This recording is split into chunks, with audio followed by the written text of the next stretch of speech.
Guys, here today I get to address one of the questions I get more than any other out there, okay? What are my biggest stocks for upside potential in the future years? And I hate answering this question, and the reason being is when I think about stocks, I think about risk reward. So I'm not just thinking about what's the potential upside for the stock, I'm also thinking about what is the potential downside.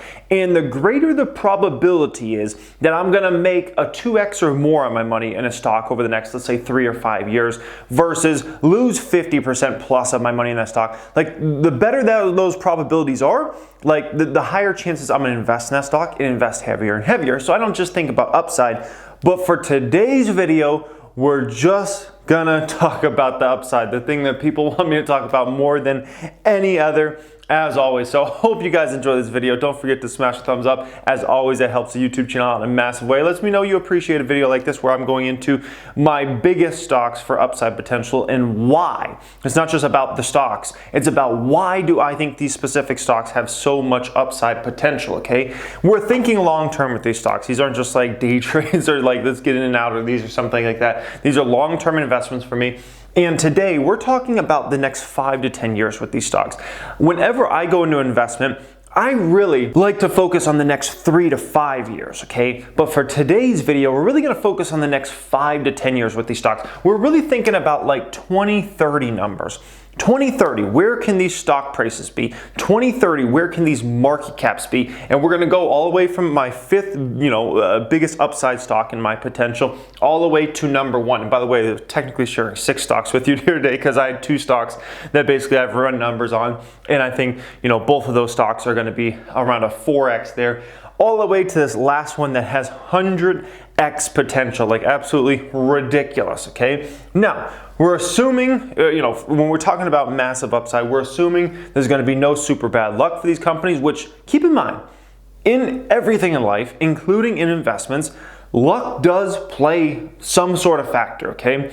If I look at my most successful investments, like, it was fortunate nothing went super wrong. In some of my other investments where things went really wrong, sometimes it was just like the worst things happened and sometimes it was luck related, right?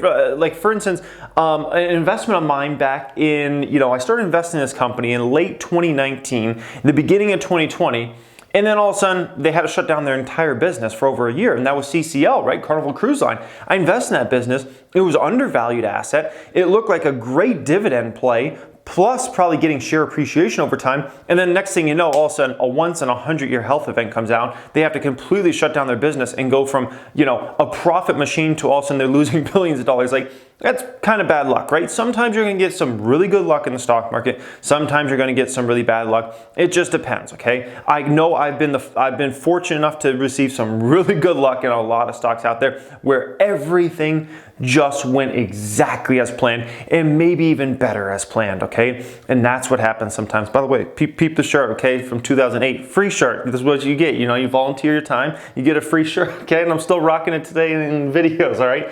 But that's what we're thinking about. We're thinking about over the long term. We're assuming no super bad luck happens to any of these companies. We're assuming these companies keep the pedal to the metal, which is another factor you have to think about. Are these companies going to get complacent? Are their management teams going to get complacent? Things like that. These companies are going to have to work their tails off and they're going to have to execute on an A+ level to reach these type of valuations that I think these companies can go over time, okay? And the last thing we'll get into before we get into these 5 stocks, well, technically 6 stocks, is why not just invest in all my money in these particular stocks? And this is a good question because obviously these are stocks I hold that I think have the biggest upside potential. And if we're thinking about just the reward potential, then it would make sense just to put all my money in these stocks because these are clearly the stocks I believe that have the biggest upside that I hold, right? But at the same time, the stock market doesn't just work in reward potential, it works in risk potential, right? It's not just about what could go right for that stock, it's about what could go wrong for that stock and those sorts of things. So, nowadays, especially with the type of money I have invested in the market, I like to be in 15 or 20 different stocks out there. Years ago when I had 100K to my name or 200K to my name or less than that, I was cool with being in 5 stocks. Like I was fine with that. But nowadays it's different, okay? There's different amounts there and I like to be more diversified and I like to be a well-rounded investor in some great value stocks, some dividend stocks, some turnaround plays, some high growth companies, things like that, okay? So hope you guys enjoy this video as always, and let's get into this, guys. So first stock up here, it looks like we need a light blue marker to figure out this. By the way, if anybody could guess all 60 stocks, you are special, okay? That means you watch way too many of my videos, man. You need to go research some stocks, quit watching my videos. But anyways, guys, so first stock up here of the bunch is Tesla Myesla, okay? So Tesla, I think this company has 4x ROI potential by the year 2030. I think they could go from, right now they're at about $600 billion market cap. I think they could potentially go to 2.4 trillion by the year 2030. Now this assumes several different things, okay? This assumes that I am going to be correct about the high majority of cars being sold in the year 2030 are electric cars, okay? So that's assuming I'm correct on that. That's also assuming that I am correct on this thesis I have, in which I believe in developed markets like United States, Canada, Europe, and maybe some other markets. I believe that Tesla will have around a 25% to maybe even up to a potential 50% market share in new cars sold by year 2030, okay?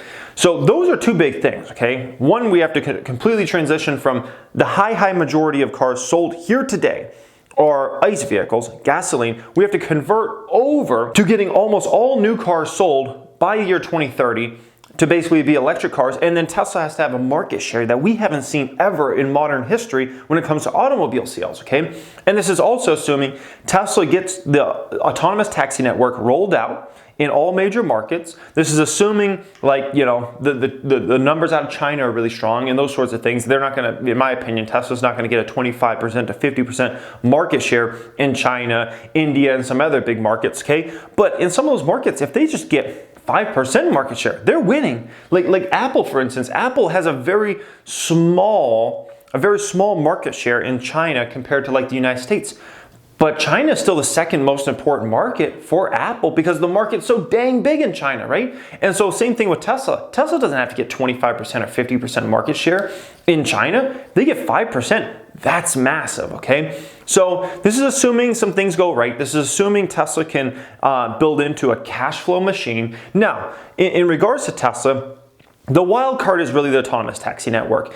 And the thing is, an autonomous taxi network, okay, first off, this has never been done before. So we have no model to go off of for that business model. There's some folks that believe the autonomous taxi network business is going to be incredibly profitable, like an absolute cash flow machine to the sky for Tesla. I don't know, okay? When I look at this opportunity, I know it's massive. There's no doubt. The market for a car coming to be able to pick me up where I'm at and there's no driver inside, it just takes me wherever I want. I get out and it charges me a fee. That's great, okay? I don't know what the cash flows are going to be there long term because we don't have anything to model this off of. And that's really, really important, okay? So, maybe this is something that will bring Tesla in the year 2030 $1 billion of extra net income. Maybe it's something that brings them $10 billion. I don't really know. I know ARC's run numbers on this, but at the same time, remember, when you're going into a brand new business where it's never been done before, things don't always go according as planned. So the big wild card to these numbers is really the autonomous taxi network. And that could be the difference between Tesla being a $2 billion company, or excuse me, a $2 trillion company, and maybe a $4 trillion or $6 trillion or something like that. That's really the wild card. We've got to let that play out though. No one truly knows how profitable or not profitable that business model will be long term. One thing I do know though, is Tesla has a great chance to be the #1 player in that market. Based upon all the studies I've done in that company over the years, I truly believe their technology for self-driving vehicles is superior to anybody else out there. I think they have more data than anybody by a mile, by a whole lot more than 1 mile, okay? And so that one definitely meets the criteria of big, potential. Short term with Tesla, okay? The short term, if we're talking over the next year or two, I think we're in a kind of a moment where it's about show me. I think this stock has climbed so dang much. I mean, we're talking about, I was investing in this company a couple years ago and it was like a $30 to $40 billion market cap. And it's climbed into one of the biggest companies in the world. At one point it was over 800 billion. And I think now in the short term, the next year or so, I think the market's gonna say, Elon, Tesla, executives, prove to me the numbers that this company deserves to be valued over time with Apple. Amazon, Google, FB, these other huge companies out there, okay? And I think if Tesla can do that, I think the stock will start to roar again. I think if, they falter and their numbers are bad, in the short term, there definitely can be some more weakness. But I think right now, the stock's taking a breather. The stock's taking a breather and it's saying, okay, let's see the numbers over these next few quarters. Prove to me that you're going to stay high growth and these numbers are going to be beast. And I think that's what the market is saying right now. So yeah, 4x potential. Now I have another stock here that also has 4x potential, okay? And I couldn't forget this one here. So this one is the Tattooed Chef, okay? Tattooed Chef up here. So Tattooed Chef. This is a company in the plant-based food space that is rapidly growing. I mean, they're expected to grow 50% plus revenues this year, okay? And I think they're going to be able to grow double digits revenue growth for the next decade, essentially. For this entire period we're in, 2020 through 2030, I think Tattooed Chef is going to grow double digits the entire dang time, okay? When I think about how much opportunity is in front of this company, and as long as they keep the pedal to the metal here, there's no doubt in my mind that they can just boom, boom, boom, boom. Maybe they don't grow 50% every year, but maybe they slow down to 20% growth, 10% growth. In the food industry, that's amazing growth rates. This isn't like a software business or something like that. Like if you can grow consistently 10 to 20% revenues year in and year out, oh my gosh, like you're going to become a food giant. That's where I think this company is going to, okay? I think they have true 4x potential by the year 2030, maybe even larger than that. But what I do know about the food space is it is highly competitive, and sometimes it can get promotional. And so why I did this number instead of, let's say, to 10 billion or something like that, is I'm trying to price in the fact that not just they're going to grow super strong, but maybe there's time periods in there where they drop price on product to take market share in a new product category, and they're not as profitable as can be. And that's something I also take into account with Tesla numbers. And this is something no one else takes into account when they run their dang Tesla numbers, okay? We've seen this time and time again from Elon Musk, where the company will be able to build a Model 3 or whatever car more profitably. And what does Tesla do? Drop the price to take market share. Now that hurts short-term profitability in a massive way. It really does, okay? Because if, let's say, you drop the cost of producing a car by $3,000, right?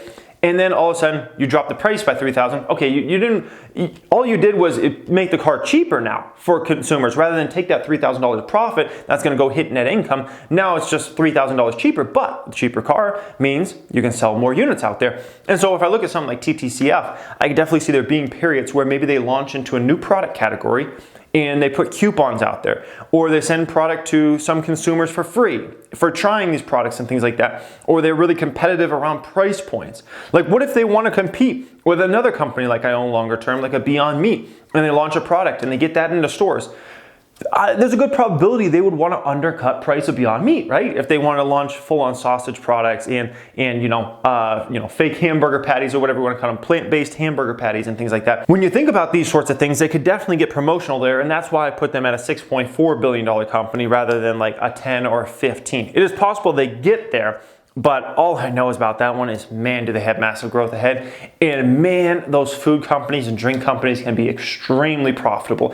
And when I think about the margins their products are going to have long term, I think they're going to be industry leading type margins long term, okay? Kind of like Tesla's might potentially have, industry leading margins. But at the same time, it comes down to, do you want to take market share or do you want to take profits, and that sort of thing. It's always been the thing with Amazon. What has Amazon always done? Amazon could take way more profit in the short term if they wanted to and, raise price and everything. But Amazon continues to just say, we want to take market share, okay? Something very important to think about, okay? Alrighty, guys. Next one up here, I need a red marker for this one, okay? And this one is a somewhat newer investment for me.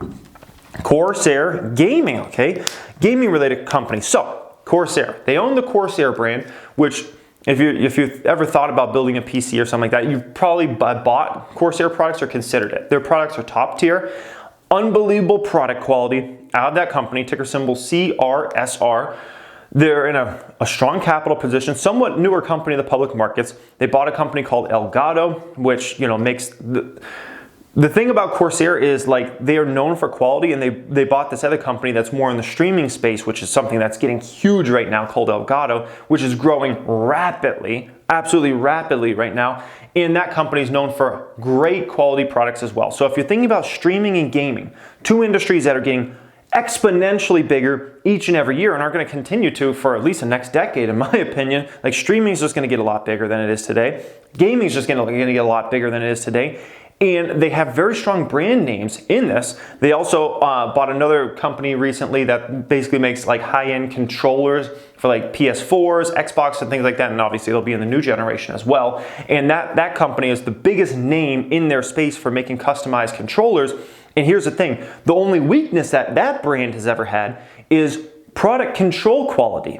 Well, Corsair, what are they known for? Great quality products that work phenomenally. And this is why they get 4.5, 4.8 stars on most of their products out there when you look on Amazon and things like that. From a space, gamers aren't easy on product reviews. So when they say something's great, it's truly great, okay? And so with that controller brand, they're actually going to bring product quality up to much higher standards there. And those controllers are usually sold for anywhere from $150 to $200, okay? And so when I look at just their hardware opportunity over the coming years, it is massive, okay? Never mind, I think over time, this company, I'm already seeing the small ambitions there, and I think these ambitions are going to get a lot bigger, to get into more software related things, maybe more apps, maybe more recurring revenue streams and things like that. So they're not just labeled as a hardware business, because the moment this business isn't just respected as a hardware business and is maybe even software as well, maybe even recurring revenue streams, services, that's when your multiple can basically double up almost overnight. And that's what kind of happened with Apple, by the way. Apple was always, disrespected stock in the market. It was always valued like it was just a hardware stock. As soon as people started finally taking services serious and the amazing business that is Apple's software business, a lot of people never understood that, the valuation almost doubled immediately.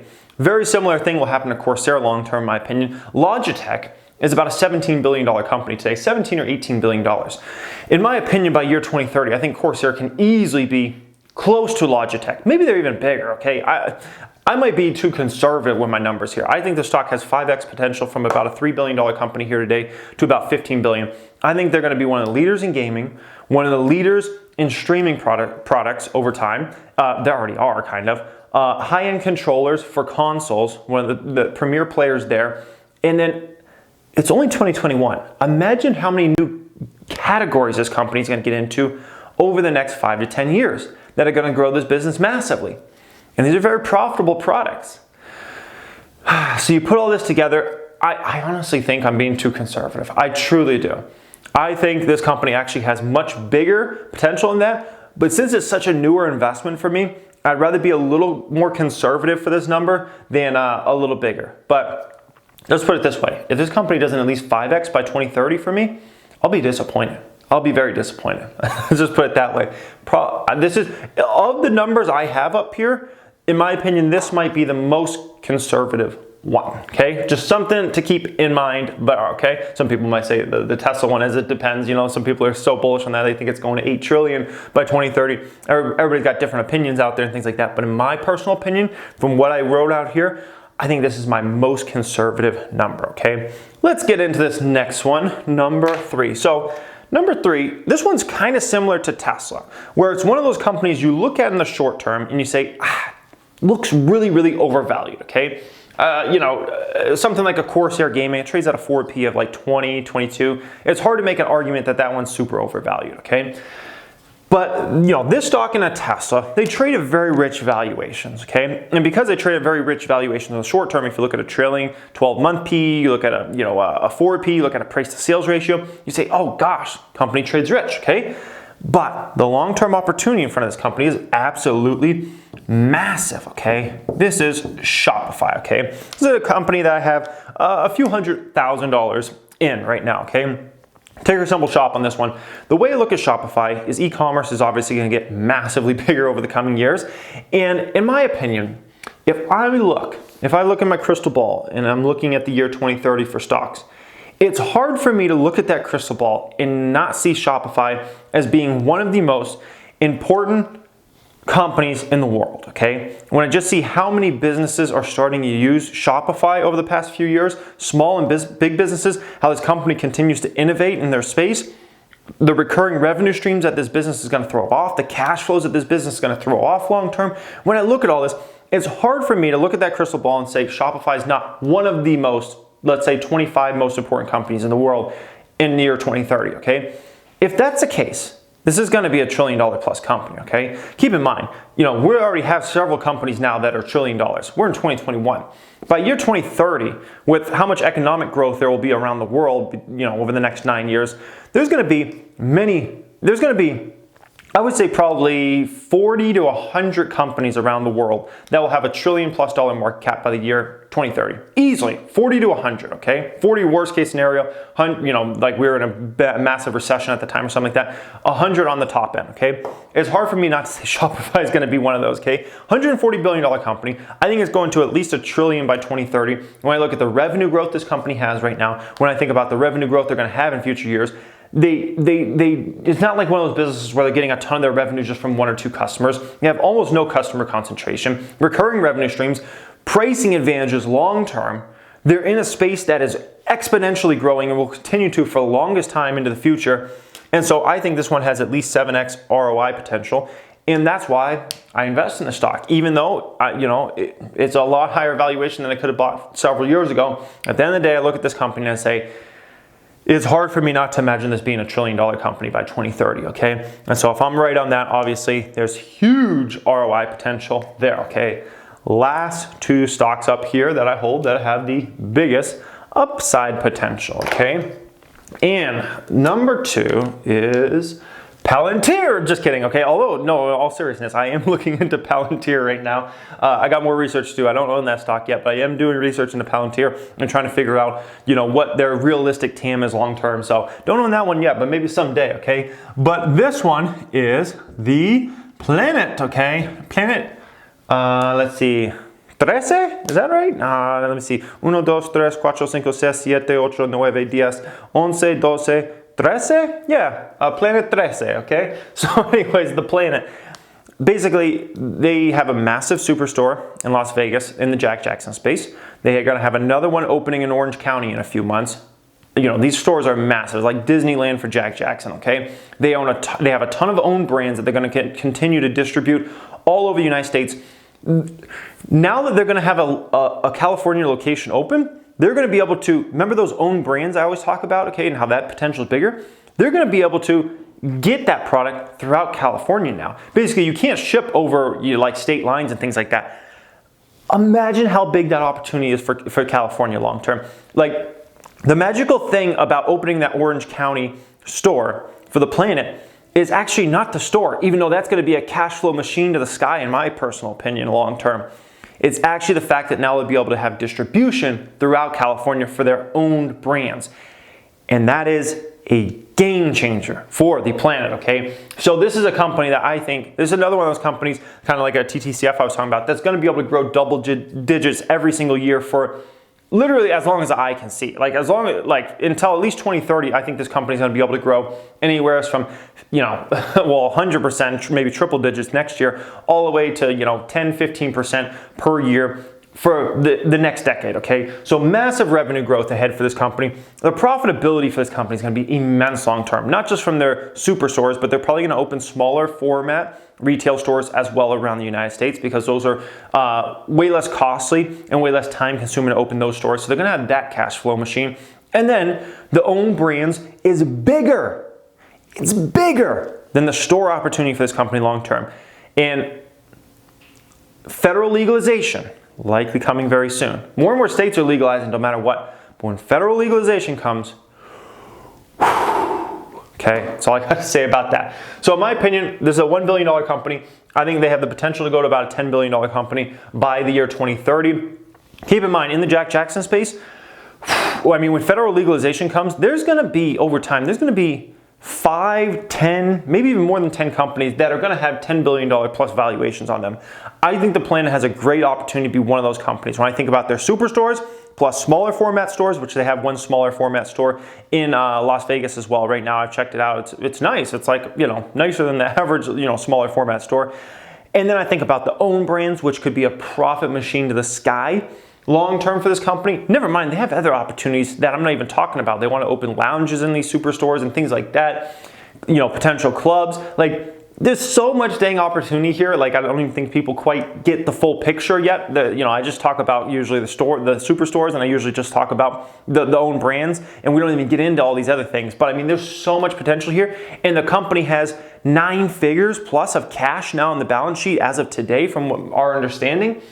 When you think about all this, they're in such a great capital position. Federal legalization coming, more and more states legalizing no matter what. I think this company has at least 10x potential over the next, whatever you want to call it, over the next 9 years or so, okay? And let me reset this camera here, and then we're gonna get into the last one, number 1. Alrighty guys, last one up here, numero uno, okay, is GTECH, ticker symbol GGTTF, all right? This is my newest play in the Jack Jackson space.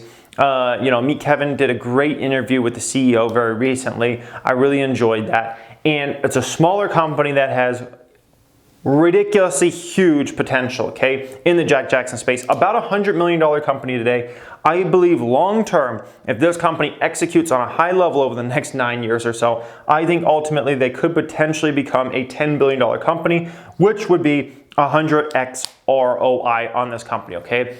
So if I'm going to invest in a smaller company, I really have to believe a lot in the leadership, okay, the CEO specifically of that company. And so I definitely saw that with the Planet. When I started investing in that company, that was like a $100 or $200 million company.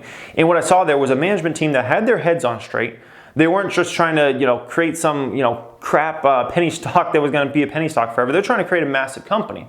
And the great thing about the Jack Jackson space is because things aren't federally legalized and the way that the banking system works and whatnot, it's one of the biggest advantages in a market I have seen ever in my 12 or 13 years, because we're basically almost like being the VCs in these companies, okay? That's kind of the way I almost looked at the Planet. I'm like, I'm kind of like the VC. I'm getting in this company way earlier stage than you can ever dream about getting in most companies, okay? Because of the industry they're in, where it's like federally still illegal, right? And when it comes to GGTTF, exact same thing, okay? Super small company, and they are basically making the high-end product in this space, okay? And the way I think about this, okay, the way I view them, I mean, I don't think it's I think they're going to be a lot higher end than this company is, but the way I look at Sam Adams, okay, Samuel Adams, that beer, okay, and what they've been able to do over time with branding their product and the Oktoberfest and all the different, Winterfest and all those different brands that company has that are seasonal, as well as their other products and things like that. They've actually built this more like craft brewery into actually a really big company over time. And I think GTECH has that type of that type of possibility. And keep in mind, Samuel Adams, I think that company's valued at something like $13 billion, okay? $13 billion or so. And in my opinion, the Jack Jackson space long term is going to be much, much more profitable than the beer industry. Much more profitable, okay? Just no doubt in my mind. That's why you're seeing a lot of these beer companies and liquor companies. What are a lot of them doing? They're trying to buy out companies that are coming up in this Jack Jackson space. And it's possible that GGTTF could get bought out over time. I'm hoping that doesn't happen. I'm hoping this company just works their tails off, keeps the pedal to the metal, and expands this business massively. But I will tell you, the CEO, I think he's got his head on straight. I think he's focused around this business. I think this is another one of those companies that's going to grow double digits per year for years and years to go in the future. This year, they could potentially grow triple digits, okay? But I look at this business and I think, I think they're going to be able to grow at a compounded rate of probably anywhere from 20% to 40% over the next decade. Okay, so we're not talking about small amounts, and I think when the profits really start rolling in for this company in a few years, they're going to be immense, and they're going to be much higher than most business models we've seen in the past because they're on the higher end. Okay, and I love investments that are more on the higher end. Think about Wynn Resorts and some of those companies. Think about the Planet, right? Superstores that you just can't compare to anything else. Like these stores, and GGTTF, like this is a company that is trying to make the highest of the highest end product. They're thinking about everything as like handcrafted, and as this brand builds over time, I believe there's going to be like a cult-like following around this brand, and I think it's going to be something pretty magical. And I think they're going to have some of the highest end product that is the most respected in their category, that people with that are willing to spend a decent chunk of change on this company's products are going to spend it. Okay, never mind that. There's a potential that they could buy out other companies over time and expand even faster, more cultivation facilities.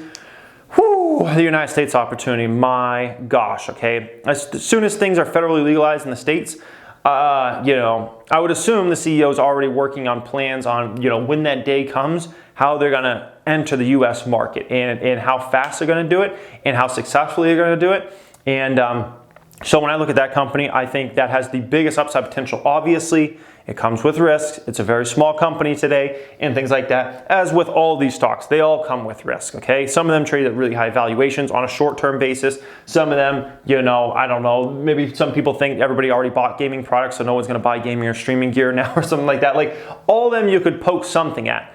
But my gosh, when I think about the long-term op for that company, that's why I was willing to invest in it, because I'm just like, that is massive, okay? So anyways, hope you guys enjoyed this. As always, this is going through my stocks that I own personally that I think have the biggest upside potential out there, okay? And if you want to try to apply for my private stock group, that's linked in the description, but I also have that as a pinned comment down there if you want to learn all my strategies, how I value companies, how I find these companies, things like that. Be part of our private Discord chat, which now has, I think we have over 100 people in the private group now that have a minimum of $1 million invested in the stock market. So a lot of high-level thinkers in there.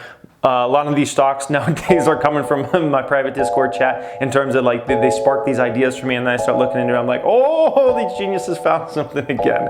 Anyways, thank you for watching. Have a great day. Don't forget to smash